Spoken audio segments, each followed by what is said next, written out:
So the things I've learned while working on the sculpture is that this is a very difficult sculpture to do, but it was nice that it was a sitting pose. Remember, you can get these poses online in various websites like PoseSpace. If you type in artist reference, you will start getting these. These are a little bit more difficult to get, but I forgot the model's name. Very good model. It's a European website. You know, one of the things I find lacking is that they don't have a lot of male models, and I would like to get a male model to work on the next sculpture, but I'm not sure yet what I'll be doing.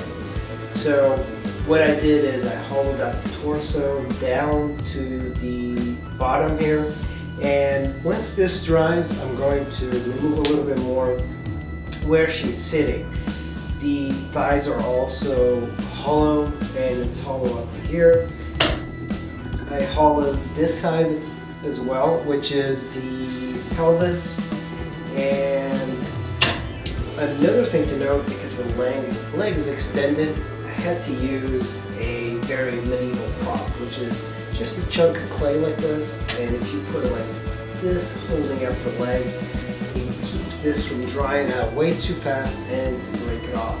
But at this point, I'm going to leave it like this, and I'm going to let it dry.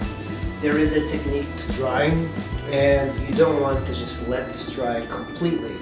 But also, another thing that you're going to have to note is that because I put plastic in the board, one thing that's going to happen is that it's going to separate. Remember, the clay will shrink just a little bit as it dries because the water evaporates. So you want to control that so it doesn't gain a lot of cracks. Once this dries a little bit to what's called leather hard, I'll lift it off, remove it, put it on a different platform, and allow it to shrink in the open air. But right now I want to control the drying, so I'm going to put a plastic bag over it very loosely. Before I was kind of sealing it on the base. And even when the sculpture dries, you can sculpt it a little bit. So if you like the carving aspect of sculpture, which is kind of cool to do, let it dry completely, and then take some of your scraping tools, perhaps to give a little bit details here and there, because when it's wet it's hard to do some things. But I think it's a pretty decent sculpture. So it's hollow, it's ready to fire. Once it's fired, of course, it becomes dark red, and then you have to give it a treatment of the color. I'm probably going to do the exact same thing I did for the last ones. So this is pretty much just done, and I am going to start looking for my next sculpture. And stay tuned, because I might do a carving, like a wood carving.